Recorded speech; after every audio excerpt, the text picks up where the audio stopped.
Nah, apapun yang Bapak sampaikan tadi, tentu Bapak sebagai pakar hukum perhutanan sudah rigid mempelajari, menganalisis dan sampai mengurai hukum-hukum perhutanan dan hukum-hukum agraria tadi. Tapi sejak Januari 2025, ini yang Bapak ceritakan ini seolah-olah ini nyangkut di satu tempat tertentu. Dan lagi-lagi apa yang menjadi pekerjaan-pekerjaan kehutanan ini dianggap sebuah kebenaran, lalu diambil oleh yang namanya Satgas PKH, terus ada penindakan. Ini gimana? Ya, di sana sebenarnya di dalam Perpres itu juga dinyatakan bahwa kawasan hutan adalah wilayah tertentu yang ditetapkan oleh pemerintah sebagai hutan tetap. Artinya tidak main tunjuk juga. Oke. Nah, terus bagaimana implementasinya? Kalau namanya juga Perpresnya adalah PKH, penertiban kawasan hutan. Harusnya memperhatikan yang namanya definisi kawasan hutan tadi dong. Namanya juga PKH, penertiban kawasan hutan. Kalau tadi saya pertama, harus yang namanya hak atas tanah itu bukan kawasan hutan. Jangan dicari asal muasalnya dulu hak atas tanah lahirnya gimana. Masa sih orang transmigrasi harus ditanya asal usulnya. Terus nanti orang sudah diberikan HGU padahal itu penetapan pemerintah. Tidak diakuin. Padahal dari definisi harusnya kembali pada definisi. Pada saat itu adalah kawasan hutan adalah wilayah tertentu yang ditetapkan oleh pemerintah. Nah, di luar hak atas tanah harusnya otomatis dia secara hukum bukan bagian dari PKH. Makanya kalau sekarang masih atas tanah dimasukkan, saya berharap sih ya harusnya ada koreksi lah. Karena sebenarnya kebijakan selama ini Kementerian Kehutanan yang salah. Jangan diamini saja. Harapan saya dengan adanya Satgas itu menjadi faktor koreksi. Oh, mestinya di recheck benar ya? Iya, harus ada yang mengkoreksi dong. Jangan selama ini seolah-olah apa yang dilakukan kehutanan itu benar. Padahal kalau secara norma hukumnya nggak benar ya harus saya makanya tadinya berharap dengan PKH itu ada koreksi. Sehingga kita memperbaiki mengamankan hutan itu seperti apa. Kalau dia tidak ada koreksi nanti ini kan tadi saya katakan khawatir nanti akan terjadi yang namanya konflik agraria yang semakin dalam. Saya contoh itu besar kemungkinannya itu terjadi. Ya. Nah, coba sekarang misalnya lahan-lahan masyarakat adat, lahan-lahan masyarakat yang peserta plasma, lahan-lahan transmigrasi yang diambil. Terus sekarang diserahkan kepada sekarang mungkin adalah Agrinas gitu. Nah nanti saya takutnya nanti kapanpun kan dia hak gugat dia nggak hilang. Nah, apalagi masyarakat di situ, apalagi pendaringan ya, tempat hidup dia gitu kan. Kalau menanam sawit itu minimal dapat 2 juta, 3 juta per bulan per hektar. Lah kalau itu harus dihancurkan, terus diambil alih, terus dia mau dapat apa? Nah, ini yang sebenarnya pertama tadi saya minta menjadi koreksi tadi, ada koreksi lah, jangan hanya data kehutanan yang digunakan. Terus sekarang mungkin yang saya perlu kritik adalah data BIG dengan menggunakan teknologi yang baru. Ternyata misalnya ada lahan masyarakat yang ada adalah masuk kawasan hutan berdasarkan data yang baru. Nah harusnya juga tidak boleh seperti itu. Emang basis data yang dipakai oleh BIG itu basis data yang mana? Pasti kehutanan dong? Kehutanan dan sebagian bukan kehutanan. Artinya dia menggunakan data spasial. Padahal di situ kalau namanya alat yang digunakan dulu itu berbeda kan dengan data spasial yang ada sekarang. Apalagi pengukurannya tahun 80, 90, kan pasti akan ada ketidakcocokan. Hmm. Harusnya bukan dia mencari, kamu salah menurut BIG, data spasial terbaru yang canggih ini. Harusnya, oh ini hakmu ada di sini, tetap di situ, karena itu berbicara adalah existing. Coba sekarang kalau rumah saya aja diukur dengan teknologi sekarang, jangan-jangan separuhnya masuk sebelahnya. Jangan-jangan di belakang juga masuk sebelahnya. Itulah sebenarnya kan faktor koreksi. Ada penggunaan alat itu harusnya, oh apa kamu yang ada, udah kamu pakai. Karena itu hak dia. Bicara hak itu lebih tinggi dia hak dia. Dan secara teknologi memang secara existing itu sudah dikuasai oleh Sudah masyarakat. dikuasai masyarakat. Udah dikuasai badan hukum. Kok sekarang, oh kamu miring yang 100 hektar salah. Kan nggak bisa seperti itu. Karena pada saat yang ditetapkan itu yang mana? Lebih baik karena SHM ataupun HGU atau HGB atau adat itu ada batas-batasnya. Hutan ini, kawasan hutan ini nggak ada batasnya di mana. Kan sering kali itu yang ditemukan. Tapi mereka sudah punya koordinat tersendiri ya. Kan ya koordinat sendiri. Kan di atas kertas. Tapi pada saat faktualnya, makanya kalau dalam konteks sengketa keperdataan adalah mengacunya kepada faktual. Bicara hak konstitusi adalah faktualnya di sana. Kalau sekarang misalnya rumahnya Ajis sekarang dulu diukur di sana, oh ini sekarang setengahnya masuk kawasan hutan. Sekarang disalahkan. Kan itu semua nggak ada yang benar nanti jadinya. Yang ukur salah, yang mengeluarkan sertifikat salah, Ajis salah, Pak Kepala Desa salah. Padahal hukum kan nggak bisa seperti itu. Harus melihat itu adalah dalam hukum itu adalah locus tempus. Dulu memperolehnya seperti apa. Makanya kalau negara menggunakan ini adalah jadi kawasan hutan. Ini harus dihormati. Data BIG nggak bisa dong orang menjustifikasi orang salah karena sekarang teknologi canggih, kan nggak bisa. Tapi kan hakikatnya tetap saja, misalnya BIG menerawang ini dari atas. Oh di sini udah ada empat kelompok. Nah balik lagi ke basis pengertian kawasan hutan tadi, kan? Ya. Berarti kan yang 4 ini apa ini? Meskipun dia ada di situ, tapi dia tetap tidak kawasan hutan. Harusnya tidak, kan? Bukan kawasan hutan, karena itu kan existing. Dia sudah ada hak misalnya, mau ada hak atas tanah atau belum, kan dia udah existing di sana. Mana ada orang suku saudara-saudara kita di ada sertifikat. Nah itu juga yang sering menjadi masalah sekarang, Pak. Ketika ini diklaim menjadi diklaim sebagai kawasan hutan, yang ditanya itu mana suratmu?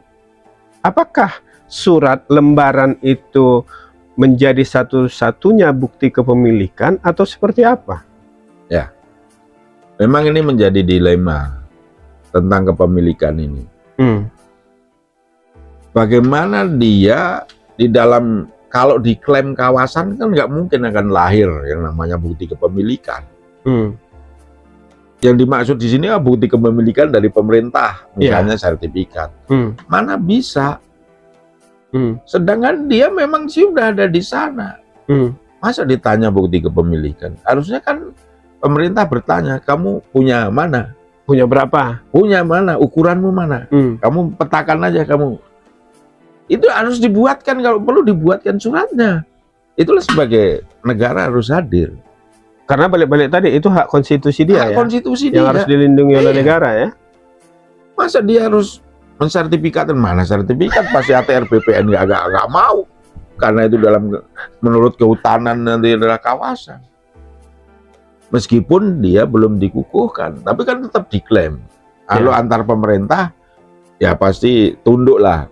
Karena pemerintah itu kan nggak mungkin nanti saya nggak enak, nanti nggak enak, kan nggak mungkin dia bersengketa. Dan itu juga membuat seolah-olah pemerintah kabupaten, pemerintah provinsi itu manut aja dengan kehutanan ya. Iya, itu yang menjadi problem. Lalu sebaiknya dengan kondisi sekarang, Pak, tadi kan sudah dikatakan bahwa kerja-kerja kehutanan itu seperti ini, kerja-kerja Satgas PKH mestinya memverifikasi Ya, harus ada koreksi, korektifnya ada harus. koreksi data kehutanan. Ini kan buru-buru kasih ke Agrinas. Ini akan memunculkan konflik horizontal yang akan semakin dalam. Mestinya seperti apa nih solusinya? Apakah kemudian misalnya yang sudah existing itu di apa?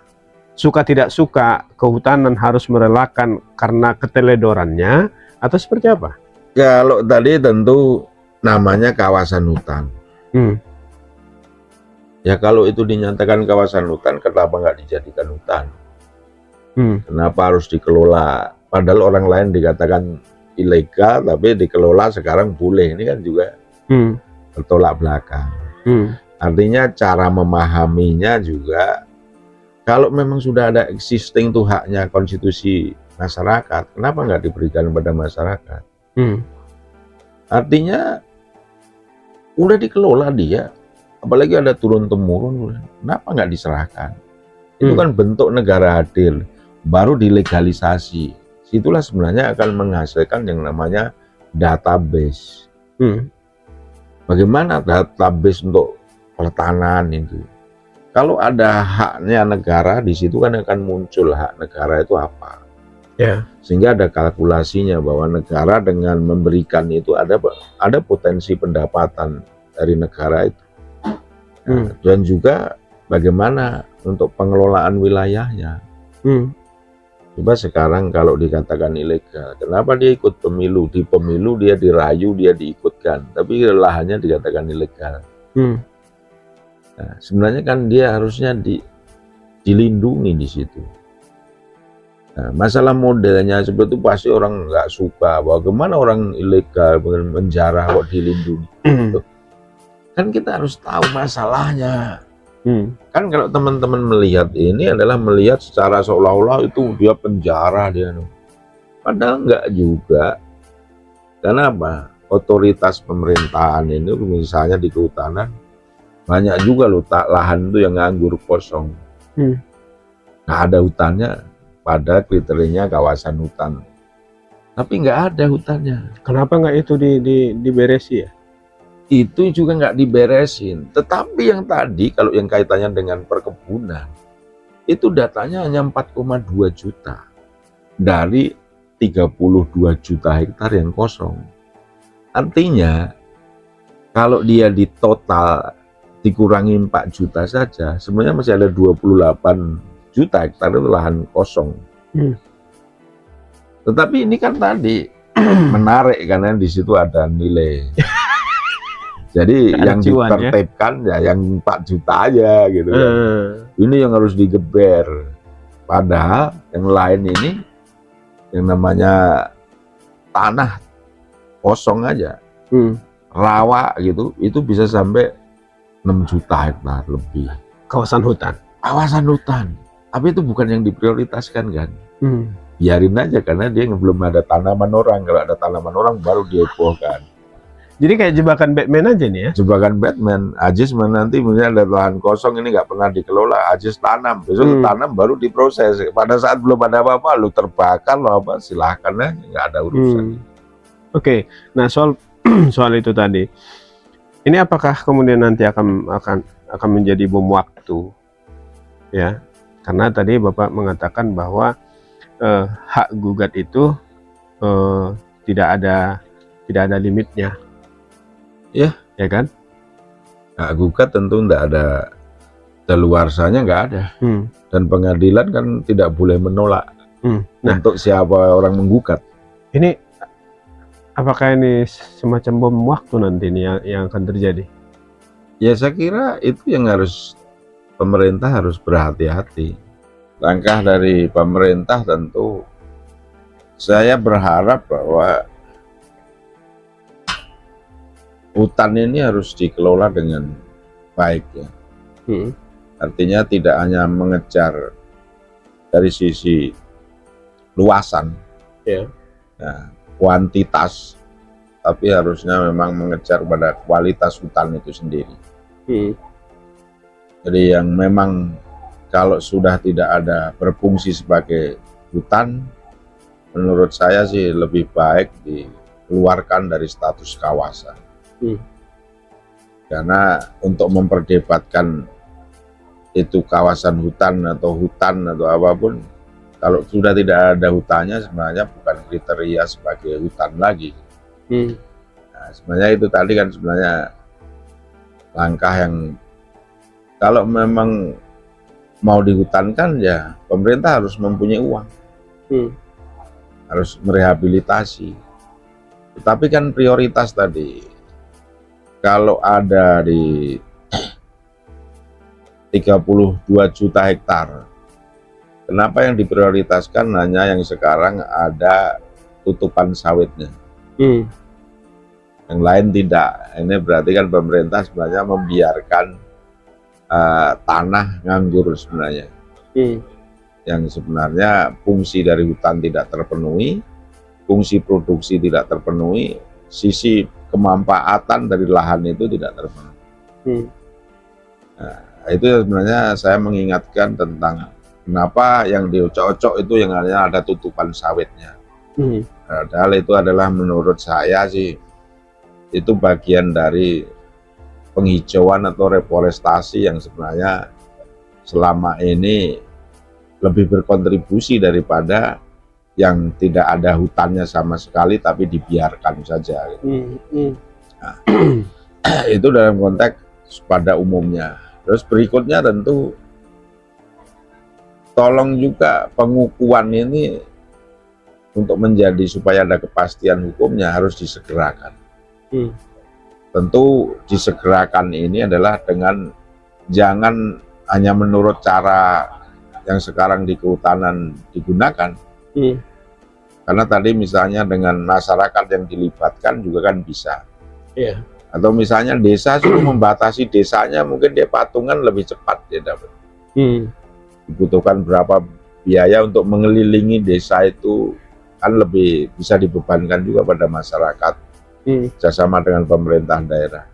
Kalau sudah ada hak atas tanahnya orang ya diakuilah dia secara existing tadi. Mau ada hak atas tanah atau belum, kan itu bagian dari dia adalah masyarakat kita juga. Jangan ukurannya kok disamaratakan harus punya sertifikat dan seterusnya. Kalau itu berarti kita tidak mengetahui sesungguhnya Indonesia itu isinya apa kan gitu kan.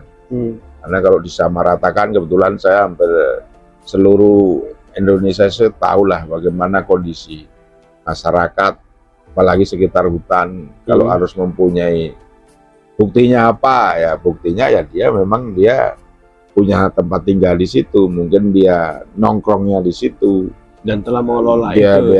mengelola itu. Iya, kan sebenarnya ada di situ. Apalagi kalau dia terdaftar juga sebagai warga masyarakat, punya KTP, punya apa ya, pemilu pun ikut. Jangan pas pemilu dibujuk-bujuk ya. Pas pemilu dibujuk-bujuk, dikasih surat pemilihan, tapi pada saat tidak ada pemilu dia seolah-olah orang ilegal kan, gitu, kayak pengungsi ya kan itu. Itu adalah yang secara umumnya. Kalau secara khususnya menyelesaikan kepastian kawasan, sebenarnya menyelesaikan juga adalah problem masyarakat. Nah, tadi seperti kalau masyarakat yang sekarang itu masih dispute dengan kawasan, berarti kalau dia tidak terselesaikan berarti kawasannya aja belum mempunyai kepastian. Bagaimana belum ada kepastian tapi sudah menjadi dasar untuk menghukum orang, menyalahkan orang, ya makanya terjadilah ya, nanti sering saya katakan bisa menjadi kriminalisasi. Padahal dia adalah warga masyarakat biasa. Terus juga kaitannya dengan kalau yang sudah ada existing ya tolonglah itu harus diselesaikan. Artinya diselesaikan tuh negara mau ngambil seperti apa. Kalau dia dimungkinkan kembali, fasilitasnya apa, ketersediaan lahannya seperti apa harus sudah Hmm. jelas. Hmm. Kalau dia di enclave ya disegerakan aja. Kalau enclave menurut saya lebih efektif. Ya. Kalau dia sekarang dengan ganti rugi, negara nggak punya duit pasti. Ya. Artinya kalau dia punya boro-boro punya duit untuk menyelesaikan itu, untuk sekarang aja misalnya program-program pemerintah aja terhambat dananya. Ya. Dan ini juga yang perlu dipahami juga masyarakat, tentu negara ini adalah mungkin dihajar di mana-mana karena udah merusak hutan gitu. Hmm. Terus tapi juga kita harus menyadari bahwa kawasan hutan kita itu adalah 2/3 dari wilayah daratan di Indonesia. Hmm. Sedangkan sepertiganya adalah untuk produksi pemukiman dan seterusnya. Kalau kita mau memperbaiki hutan, itu harus punya uang. Hmm. Nah, gimana kita menjaga 120 juta hektar? Sedangkan yang rusak tadi 32 juta hektar. Ya. Kalau kita merehabilitasi per hektar butuh berapa? Negara pasti Nggak punya akan uang ya. nggak punya uang. Hmm. Sedangkan bagian tadi adalah yang sudah terkelola masyarakat itu kan bisa menjadi sumber pendapatan negara. Iya. Nah, negara mau dapat kalkulasi dari mana? Kalau yang sudah ada menghasilkan ini, ada juga pendapatan negara di situ, malah itu Ya, bohong. dihilangkan. Hmm. Ya berarti negara harus punya substitusi dari mana? Harus punya alternatif Harus ya. punya alternatif. Jadi ada penggantinya apa? Hmm.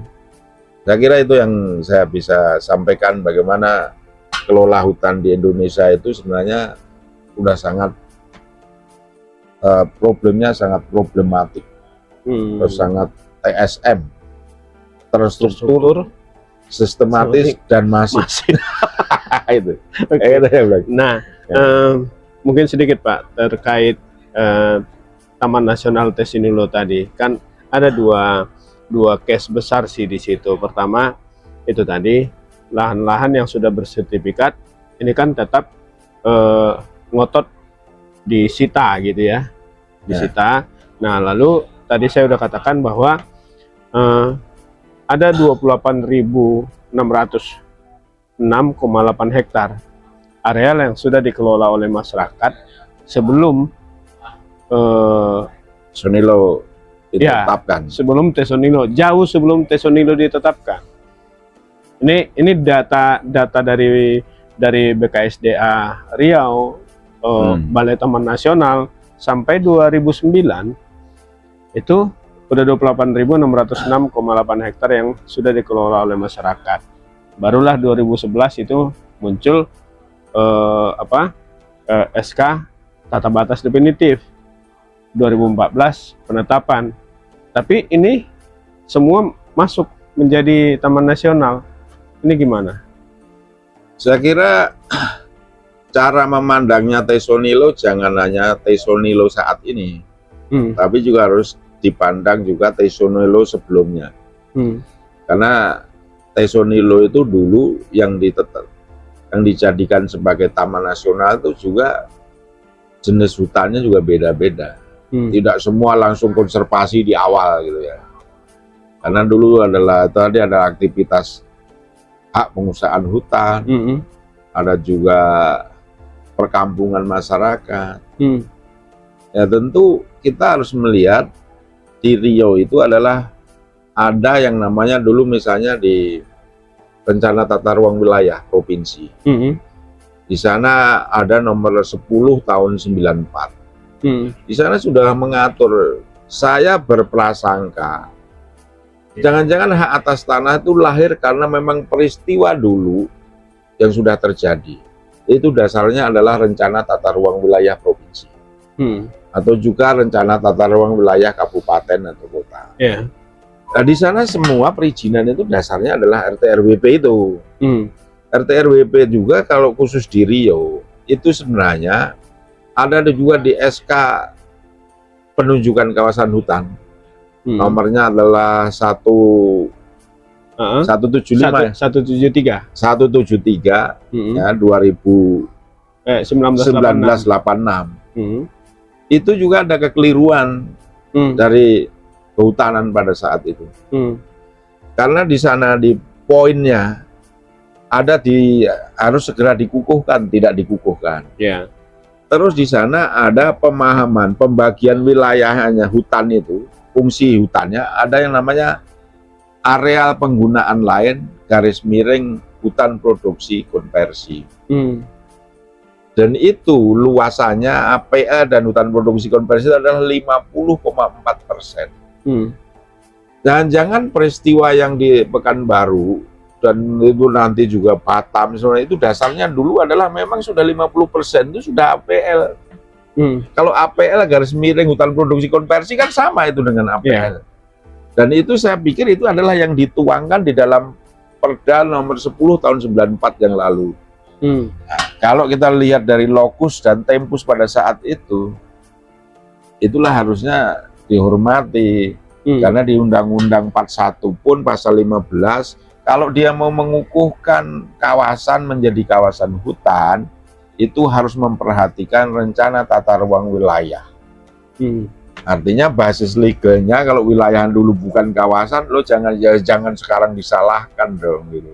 Mm. Saya kira memang harus ada kearifan melihat lebih jauh ke sana. Mm. Jangan hanya dilihat sekarang. Mm. Kalau sekarang ya, padahal hukum administratif kan nggak bisa hanya dilihat sekarang, tapi ada jeda waktunya. Ada runutannya ya. Ada runutannya. Mm. Jadi jangan-jangan dia nggak salah. Mm. Contohnya adalah seperti di Batam, di Rempang. Mm. Kan udah tahun 1800 malahan. Mm. Udah pemukiman, sudah ini kan. Mm. Apa itu salah sekarang dijadikan kawasan hutan? Itu namanya kesalahan negara. Mm.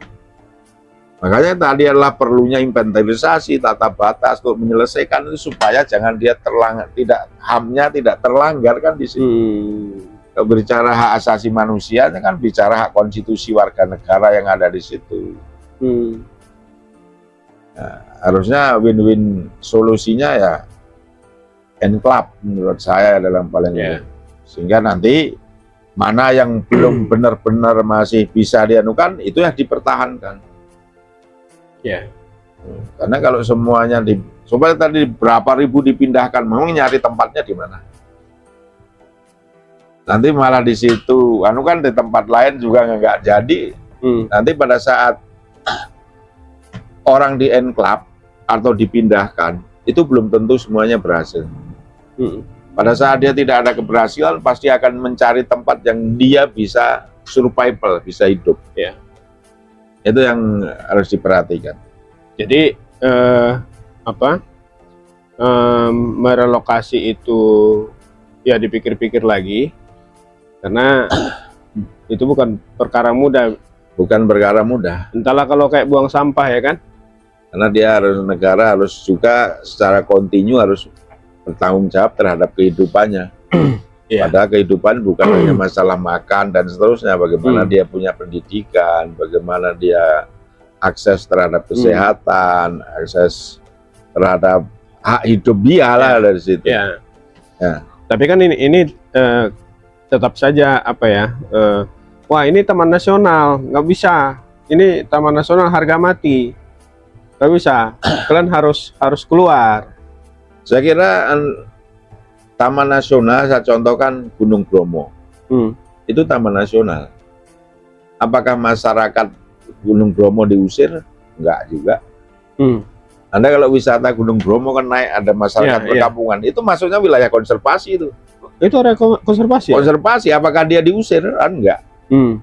Orang-orang yang saudara-saudara kita umat Hindu di sana kan, di atas itu. Terus juga ada di Taman Nasional Gunung Gede Pangrango, ada juga Gunung Salak. Apakah orangnya terus diusir? Enggak juga.